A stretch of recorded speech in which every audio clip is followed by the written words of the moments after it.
அரசியல் நேயர்களுக்கு வாழ்த்துக்கள். கடைசி கெடு ஈரானுக்கு ட்ரம்ப் கொடுத்துருக்காரு. ஏப்ரல் 6ஆம் தேதி தான் உனக்கு கடைசி லாஸ்ட் டேட்டு.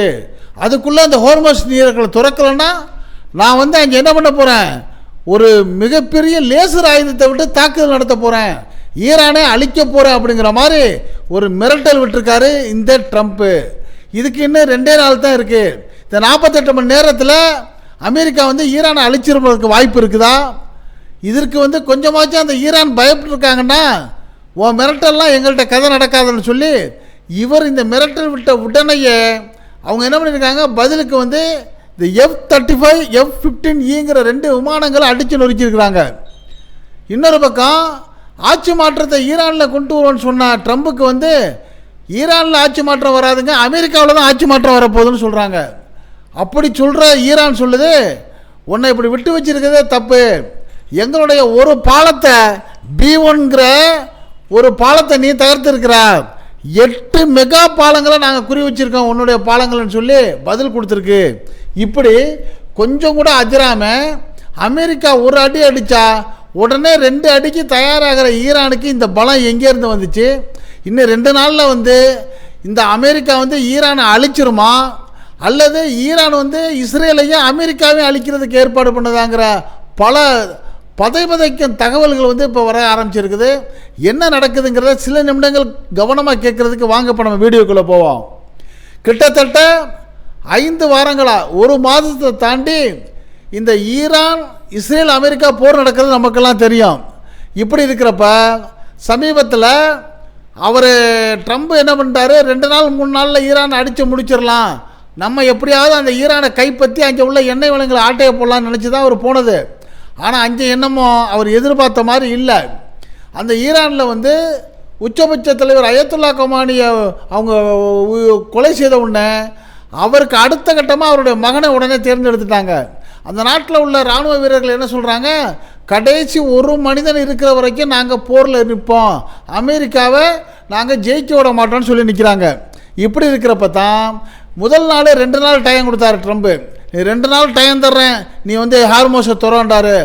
அந்த ஈரான் சொல்லி போயிட்டு வாயா வேறு ஆளை பாருந்துச்சு. அப்புறம் 5 நாள்ன்றாரு, 5 நாள் முடியல, அதெல்லாம் நடக்காதுன்ட்டாங்க. அப்புறம் 10 நாள்னு சொல்லியிருக்காரு. இந்த 10 நாளுக்குள்ளே ஹார்மோஸை துறக்கலண்டா நாங்கள் என்ன பண்ணுவோம், லேசர் ஆயுதங்களை விரட்டு நாங்கள் ஈரானை காலி பண்ணிடுவோம் அப்படின்னு ஒரு மிரட்டல் விட்டுருக்காங்க. அது மட்டும் இல்லாமல் ஈரானில் மிக உயரமான ஒரு பாலம் இருக்குது, B1ங்கிற ஒரு பாலம். அந்த பாலத்தை பல மில்லியன் செலவு செலுத்தி ஈரான் பண்ண அந்த பாலத்தை இப்போ அமெரிக்கா உடைச்சிட்டு மிரட்டல் விடுது. அடுத்து எங்கள் ஆளுங்க வான்வெளியில் அப்படி குதிக்க போகிறாங்க ஈரானுக்குள்ளே. அது மட்டும் இல்லாமல் நாங்கள் லேசர் ஆயுதங்களோட தாக்க போகிறோம், கிட்டத்தட்ட ஈரானை கற்காலத்துக்கு கொண்டு போயிடுவோம் அப்படின்ற ஒரு மிரட்டலுடைய காரணம் அணு ஆயுதத்தை பயன்படுத்தி ஏதோ ஈரானை ஒழிக்கிறதுக்கு அமெரிக்கா திட்டம் போடுதோ அப்படிங்கிற ஒரு சந்தேகம் உலக நாடுகளுக்கு வந்துருச்சு. காரணம் உலக நாட்டில் உள்ள பல நாடுகளை நீ அணு ஆயுதம் வச்சிருக்கான்னு மிரட்டுற அமெரிக்காட்ட தான் அணு ஆயுதம் இருக்குது. இது வரைக்கும் அணு ஆயுதத்தால் அடுத்த நாட்டுக்கு தொல்லை கொடுத்த ஒரே நாடு அறியப்பட்டது அமெரிக்கா தான். ஜப்பானில் ஹிரோஷிமாவில் போட்டது எல்லா உலகமே அறிஞ்ச விஷயம். இப்படி இது தப்பு பண்ணிவிட்டு மற்ற நாடுகளெல்லாம் மிரட்டிக்கிட்டு வர நிலையில் ஈரான் சொல்லுது, நீ உன் மிரட்டலுக்கு நான் பணிய மாட்டேன், உன்னை 10ஆவது நாள் கெடு சொல்கிறீல, நீ என்ன வேணாலும் செஞ்சுக்க அப்படின்னு துணிஞ்சு அடிக்கிறப்ப தான் இந்த 2 நாள் 3 நாளுக்கு முன்னாடி என்ன பண்ணுறாரு, அந்த ஈரானுடைய மிக பிரம்மாண்டமான அந்த பாலத்தை உடைக்கிறாங்க. உடைச்சதோடு மட்டும் இல்லாமல் 2000க்கு மேற்பட்ட இராணுவ வீரர்களை, அமெரிக்க இராணுவ வீரர்களை அந்த ஈரானில் தரையிறக்கி போர் நடத்துறதுக்கான அது ஒரு திட்டம் தயாராகிட்டு இருக்குது. இப்படிப்பட்ட சூழ்நிலையில் தான் இந்த ஈரான் என்ன பண்ணிருக்கு, நீ இப்படிலாம் எனக்கு மிரட்டல் கொடுக்குறியா, என் பாலத்தை உடைச்சிட்டியா, இப்போ நான் என்ன செய்கிறேன்னு பார்த்து அந்த அமெரிக்காவுடைய 2 விமானங்கள், அதாவது F-15E F-35 அப்படிங்கிற 2 விமானங்களை ஈரான் குறி வச்சு அடித்து நாசம் துவம்சம் பண்ணியிருக்கு. அது என்ன 2 விமானத்தை அடிக்கிறதுன்னு பெரிய விஷயமானு நீங்கள் கேட்கலாம். பெரிய விஷயந்தான். இந்த F-35 விமானங்கிறது 100 பில்லியனுடைய விலை மதிப்பானது. அந்த 100 பில்லியன் விமானத்துக்கு மட்டும்தான். அதுக்குள்ளே உள்ள ஆயுதங்கள், போர் தளவாடங்கள், அதற்கான ஃபீலு, அதை இயக்கிறதுக்கான செலவில் அதுக்கு மேலே வரும். அந்த விமானத்தை எந்த ரேடாராலையும் கண்டுபிடிக்க முடியாது, யார் கண்ணுக்கும் அது வந்து தென்படாது. அது மட்டும் இல்லாமல் இந்த விமானங்கள் வந்து தன்னை எதிரி எந்த மூலையிலேருந்து தாக்கினாலும் 360 டிகிரியில் அது வாட்ச் பண்ணும். இதை ஒன்றுமே செய்ய முடியாதுப்பா. F-35 விமானம் போச்சுன்னாலே அது எங்கே போதும் அந்த நாட்டை காலி பண்ணிட்டு தான் வரும். இது வந்து ஒன்றுமே இது பாதிப்பாகாதுன்னு ஜம்பம் தட்டிக்கிட்டு இருந்துச்சு அமெரிக்கா. அப்படி கடைசி கட்டமாக இந்த 10 நாள் வார்னிங் கொடுத்தப்ப தான் இந்த இந்த விமானத்தை அனுப்பி ஈரான் அழிக்கிறதுக்கு அனுப்புது. ஆனால் ஈரான் பாருங்கள் கரெக்டாக குறி வச்சு அந்த F-15E F-35 ரெண்டையும் தாக்கிருச்சு. தாக்குனா அந்த F-35 விமானம் வந்து இந்த புடலங்காய் அப்படி ஒடிச்சு போட்டால் எப்படி போயிருக்கும் அந்த மாதிரி ஆகி போயிருக்கு. அப்படியே 2 துண்டாக போட்டு செதஞ்சு சின்ன பண்ணமாயிருச்சு. இப்போ என்ன அமெரிக்காவுக்கு ஒரு பெரிய சந்தேகம் வந்துச்சு, உலகத்திலேயே இதுவரைக்கும் இந்த விமானத்தை எந்த ஒரு நாடும் எதிர்த்ததும் இல்லை, இது மாதிரி இறங்கினதும் இல்லை. குறிப்பாக ஈரானில் வந்து ஒரு அமெரிக்கா இராணுவம் அப்படி வந்து சுட்டு வீழ்த்தப்படுதுன்னா இதை விட நம்மளுக்கு பெரிய அசிங்க அவமானம் எப்படி இருக்குது, இது எப்படி இவ்வளோ துல்லியமாக கணக்கு பண்ணி அடித்தாங்க அப்படின்னு மண்டை குழம்பி போயிட்டு இப்போ என்ன பண்ணுறா ட்ரம்ப் வந்து துடிச்சிக்கிட்டு இருக்காரு. அப்படி இருந்தும் பாருங்கள் பயத்தை உள்ளுக்குள்ளே வச்சுக்கிட்டு வடிவேலு கதையாக வாயில் சொல்கிறாரு, இன்னும் 2 நாள் இருக்குது நீ நிறுத்தணும், நீ நிறுத்தாட்டி என்னடா பண்ணுவா அப்படின்னு திருப்பி கேட்குது ஈரான். நான் நிறுத்த மாட்டேன், நீ என்ன பண்ணுவா, நீ தான் எங்கள்கிட்ட போருக்கு வர்றா, நீ அடிக்கிறா நாங்கள் மறுநாள் அடிக்கிறோம். பிப்ரவரி 28 பேரை போற ஆரம்பித்தது நீ, எங்கள் தலைவர்களை கொன்றது நீ, நாங்கள் பதில் கொடுக்குறோம். ஓ மாதிரி நாங்கள் பொதுமக்களையும் சிவிலியன்களையும் குழந்தைகளையும் பள்ளிக்கூடத்தில் படிக்கிறவங்களையும் ஆஸ்பத்திரியில் சிகிச்சை பெறுறவங்களையும் நாங்கள் அடிக்கலை. நீ எங்கெங்கே அடிக்கிறியோ ஒன்று இராணுவ வீரர்களை நாங்கள் அடிச்சுன்னு இருக்கிறோம். இது வந்து நாங்கள் போர் விதிப்படி நியாயப்படி தர்மப்படி செய்கிறோம், நாங்கள் வெற்றி பெறுவோம். எங்கள் நாட்டில் உள்ள கடைசி ஒரு குடிமகன் இருக்கிற வரைக்கும் ஈரான் தோக்காதுன்னு சொல்லி மிக தைரியமாக அது இறங்கி வேலை பார்த்துக்கிட்டு இருக்குது. அப்படிப்பட்ட சூழ்நிலையில் இது எப்போ இந்த இராணுவத்தை வந்து மிரட்ட ஆரம்பித்து இவருடைய விமானம் உள்ளே போச்சோ, உள்ளே போன உடனே ஈரான் அடிச்சிருச்சுல, அடிச்சுட்டு அடுத்த கட்டமாக அது என்ன சொல்லுது, அடுத்த நாளே இவர் வந்து ஒரு பாலத்தை உடைக்கிறாரு. ஈரானில் உள்ள மிக பிரம்மாண்டமான பாலத்தை, கிட்டத்தட்ட திறப்பு விழா நடக்கிற கண்டிஷனில் இருந்த பாலத்தை உடைச்சிருக்கிட்டு ஏன்னா ஒரு பேரழிவை ஏற்படுத்தினேன்னு அமெரிக்கா சொன்னோன்னே, நீ ஒன்று தானே அடித்தா 8 பாலங்களை நாங்கள் போட்டு தள்ளுறோம் பாருன்னு ஒரு பிளானை போட்டுருச்சு ஈரான். இப்போ இவருக்கு கதிகலங்க ஆரம்பிச்சிருச்சு, ஆகா என்னடா பண்ணுறது, நம்ம ஒன்று செஞ்சால் அவன் 8 செய்கிறானே அப்படிங்கிற மாதிரி.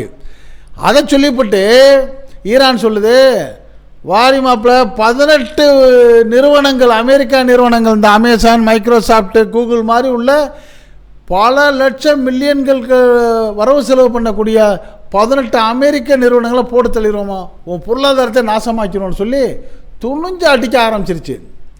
இப்போ அமெரிக்காவுக்கு உள்ள குழப்பம் என்னென்னா, உலகத்தில் நம்ம தான் பெரிய இராணுவ வீரன் கட்ட பஞ்சாயத்துக்காரன், நம்ம தான் அணு ஆயுதத்தை கையில் வச்சுட்டு உலகத்தை மிரட்டிட்டு வந்தோம். இப்போ நம்மளை பூரா வந்து நடு ரோட்டில் நிற்க வச்சு அசிங்கப்படுத்திருச்சு, அவமானப்படுத்திச்சு ஈரான். இப்போ என்ன பண்ணுறதுன்னு முழிச்சுக்கிட்டு அமெரிக்கா இருக்குது. இப்படி அமெரிக்கா இருக்கிறதுக்கு காரணம் என்னென்னா, அமெரிக்காவில் உள்ள மக்கள் இருக்காங்கல்ல, அவங்கெல்லாம் வெகுண்டு எழுந்துட்டாங்க ட்ரம்பை, நீ சரியில்லை, நீ போர் நடத்துகிற முறையும் சரியில்லை, உன்னால் எங்கள் மக்கள் பாதிக்கப்படுறாங்க, அமெரிக்கா நாட்டுடைய வீரர்கள் சாகுறாங்க, இந்த போர் நடத்துறதுக்கு அமெரிக்காவுக்கு என்ன லாபம், இஸ்ரேல் நெதன்யாஹு சொல்கிறாருங்கிறதுக்காக நீ நடத்துகிறா, அவர் வந்து உன்னை பகடக்காயாக வச்சு அமெரிக்கா மக்களை நாசப்படுத்துகிறாரு, அதனால் நீ பதவி விலகுன்னு சொல்லி அமெரிக்காவில் பொதுமக்கள் கொதித்து எழுந்துட்டாங்க. இப்போ அமெரிக்காவும் இஸ்ரேலும் சேர்ந்து ஈரான் அடிக்கிறதுனால ஈரான் என்ன பண்ணுது, 11,000 12,000 கிலோமீட்டரில் இருக்க அமெரிக்காவை அடிக்க முடியாதுல்ல, ஈரானுக்கு பக்கத்தில் இருக்கிற மத்திய கிழக்கு நாடுகளில் உள்ள அமெரிக்காவுடைய இராணுவ தளங்கள் இருக்குல்ல, அதை பூரா அடித்து நாசம் பண்ணிவிட்டு இஸ்ரேலை இல்லாமல் ஆக்கிருச்சு. கிட்டத்தட்ட இஸ்ரேல் நாட்டை 2000 கிலோமீட்டருக்குள்ளே தான் இருக்குது ஈரானுக்கும் இஸ்ரேலுக்கும், போட்டு அடின்னு அடித்து தோஷம் பண்ணினதோடு இல்லாமல் இஸ்ரேலுடைய தலைநகர் டெல் அவிவை வந்து சுடுகாடு மாதிரி ஆக்கிருச்சு. அதனால் இப்போ என்ன பண்ணிட்டாங்க, இஸ்ரேலிய மக்கள் என்ன பண்ணிட்டாங்க, நெதன்யாஹுக்கு எதிராக போராட ஆரம்பிச்சிட்டாங்க. பாருங்கள், இந்த 2 நாடும் இஸ்ரேலும் அமெரிக்காவும் எப்படியாச்சும் ஒரு 2 நாளில் முடிச்சிருவோம் ஈரானை, நம்ம அந்த நாட்டை பிடிச்சிருவோம், எண்ணெய் ஆட்டையை போடுவோம் நினச்சி உள்ளே போக போக அப்படியே 2 நாள் என்ன 1 வருஷம்னாலும் நான் போர் போடுவேன், உன்ட்ட நான் தோக்க மாட்டேன்னு சொன்னதோடு மட்டும் இல்லாமல் எதிரடி பயங்கரமாக கொடுத்ததோடு இல்லாமல் அந்த ஹார்மோஸ் வழி தடத்தை வந்து டோல் போட்டுருச்சு இப்போ வந்து ஈரான். அதுதான் இப்போ வந்து அமெரிக்கா ட்ரம்புக்கு பொறுத்து கொள்ள முடியல. சும்மா தான் விட்டுக்கிட்டு இருந்தான், அவனை நம்மளாக கெடுத்துட்டு இப்போ கதவு போட்டு காசை கட்டிட்டு வாடாங்கிறானே, அவனுக்கு ஒரு பெரிய வருமானத்தை உருவாக்கி கொடுத்துட்டோமேனு இப்போ ட்ரம்ப் கஷ்டப்படுறாரு. புரிஞ்சுக்கலாம். ஏற்கனவே ஈரானில் வந்து இறைவன் கொடுத்த எண்ணெய் வளம் நிறையா இருக்குது, கேஸ் இருக்குது, அதில் அவங்க சம்பாரிச்சிக்கிட்டு இருந்தாங்க.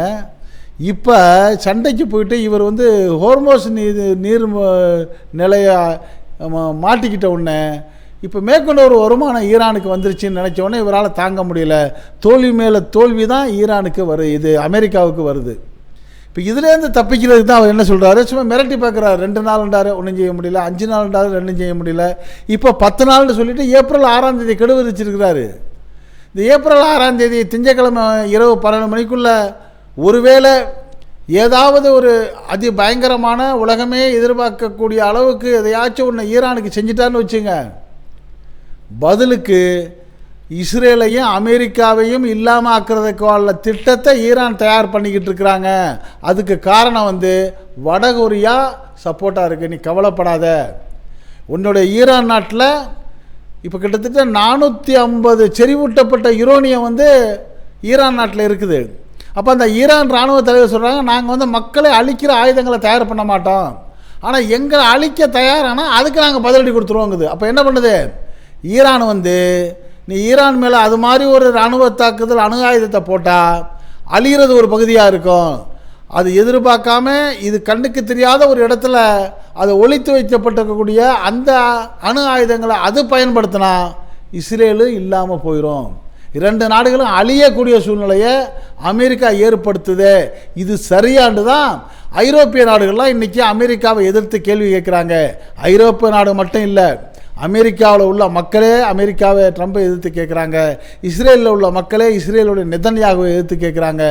உலகத்துக்கே புரிஞ்சு போச்சு இது நியாயம் இல்லாத போர், அத்துமீறிய போர், அடுத்த நாட்டை வந்து ஆட்டையை போடுறதுக்கான போர்னு புரிஞ்சதுனால எல்லாரும் இப்போ அவங்களை எதிர்க்க ஆரம்பிச்சிட்டாங்க. ஒரு பக்கம் ஈரானுடைய பலம் நிரூபிக்கப்பட்டுருச்சு. ஈரான்கிட்ட ஒன்றுமே இல்லைன்னு சொல்லிட்டு நினச்சிக்கிட்டு இருந்தவங்களுக்கெல்லாம் நாங்கள் சாதாரண ஆளுகள் இல்லை, நாங்கள் மிகப்பெரிய பலம் கொண்டவங்கண்டு அவருடைய வீரர்களும் அவருடைய தாக்குதல் முறையும் வர்றதை பார்த்து இப்போ கதிகலங்கி போயிருக்கிற ட்ரம்ப்பு 48 மணி நேரம் கழித்து என்ன செய்வார்ன்னு பலரும் பலவிதமான கருத்துக்களை சொல்கிறாங்க. இது பற்றிய உங்களுடைய கருத்துக்களை நீங்கள் இந்த அரசியலை கமெண்ட் பாக்ஸில் கமெண்ட்ஸ் பண்ணுங்கள்.